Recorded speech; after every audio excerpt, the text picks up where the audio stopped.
about training size reimagined, and that's going to be Miss Sheryl Adams. So Sheryl, I'm going to go ahead on and get your slides queued up.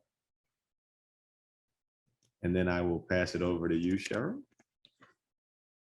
to discuss your summer research. You can begin now, Sheryl.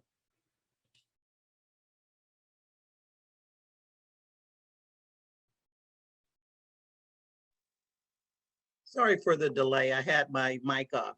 Hi, I'm Sheryl Adams. I've been teaching math for 26 years and exploring computer science for 4. I love this job. You will see pictures of all the schools that I've worked in and the states that I've been in, ending at the bottom with my current school. Go Challengers! Description of research. Our research involved using a machine learning program classifying a data set from breast cancer tests. We had to improve the program to make it easier for machines to learn how to read the data. What you see pictured are different parts of the code that we had to write. I included this because I find this stuff so totally fascinating. After I was able to recreate the results from the original research, I had to find a way to improve machine learning to make the accuracy of the results better. I wondered if I changed the size of the training set, would the accuracy results increase to closer to 100%? What did I accomplish? I found that increasing the training size split did not increase the accuracy significantly, except for at 0.8, where it reached its highest point of 95%.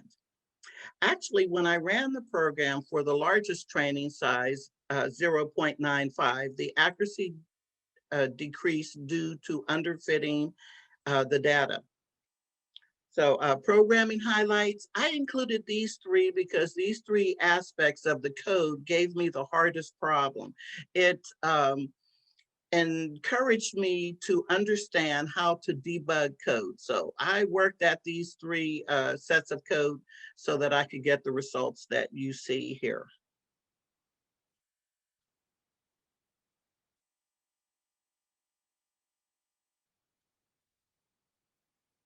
Highlights for the speaker series.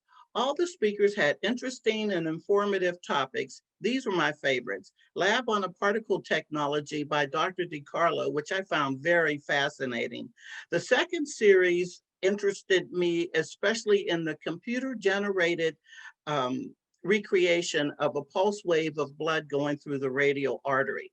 And the last one, Seeing Below the Skin, the researchers seem to be solving the problem of photon scattering when it goes through the skin and through the skull. Collaboration and remote experience. I got through this with a little help from my friends. Really, our group strengthened and helped me through this. Collaborating with all of them has made this a very rewarding experience. And Derek, I had to find that picture of you in the cockpit because that is the best background I have ever seen. Lesson development.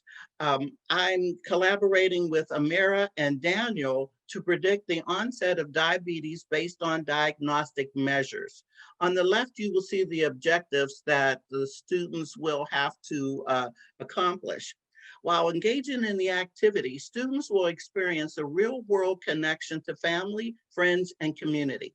They will learn key concepts in machine learning as well as key vocabulary to create a model that will help their community. My future plans is to take what I have learned this summer back to my computer science classes and teach it to my students. I can't wait to teach it. I will also dive deeper into Python programming because I find it fascinating, and then take the new knowledge back to my students. My overall goal is to get as many students as I can interested in coding and computer science as a career. here is my poster. How does training set split affect accuracy? Uh, my problem was using a breast cancer data set, and how does the size of the training set split affect accuracy? If both the size of the training size split and the resulting accuracy increases, would it make the classification model more reliable? I also want to understand the importance of avoiding overfitting and underfitting the data. My hypothesis is the more you increase the training size split, the closer the accuracy will be to 100%. My procedure was, after reproducing the same results from Vishpa Goel's article, building a simple machine learning model on breast cancer data and programming it for accuracy, I could test using the model random forest. First, I ran the program using larger training sizes. Next, I decreased the training sizes for comparison. My observations was, first, the all of the accuracy results were close in numbers. They really didn't change that much. The second was that while the numbers were again close, the highest percentage occurred when I decreased the training size. The graph shows you the different percentages that was reached using random forest for the different test sizes. My conclusion is, as I changed the training size split, the accuracy did not increase significantly. I was able to understand how overfitting and underfitting data makes the results unreliable. I conclude that 0.75 was the best size. Acknowledgements: Alan Antoine, Alonzo Jones, Amir Wallace, Derek Howard, Daniel Angel, L. Hernandez, Michael Johnson, our mentor Tianyi, Paths Up, Rice University, NSF, and Vishpa Goel. That's it. Thank you very much, Cheryl. That was a really great presentation. Really? Okay.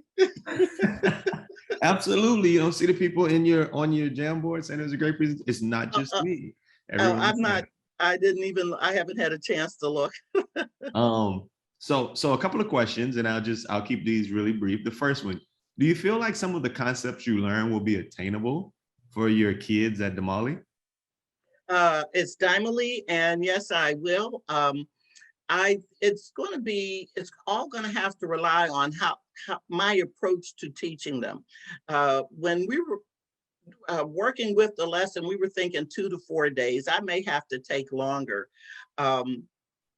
The biggest takeaway that I'm getting from this is how to debug code. So, because I know that's what I'm going to have to do in the classroom. So I think I can make it so that the students will be able to understand it. Absolutely. And the last one, you talked about the training sets, and I think this is just a clarification question. Are training sets the amount of items you use to initially classify? The training set is what is used for the machine to learn how to read the data that it receives. So I had initially thought that I should change the test size, but I was redirected to the training size because that's what the machine is going to use. So we use, the program uses supervised learning. So I thought maybe the bigger the training size, the better the machine learns. But what happens then is you underfit the data, and so your results are unreliable. All right. Thank you very much, Cheryl.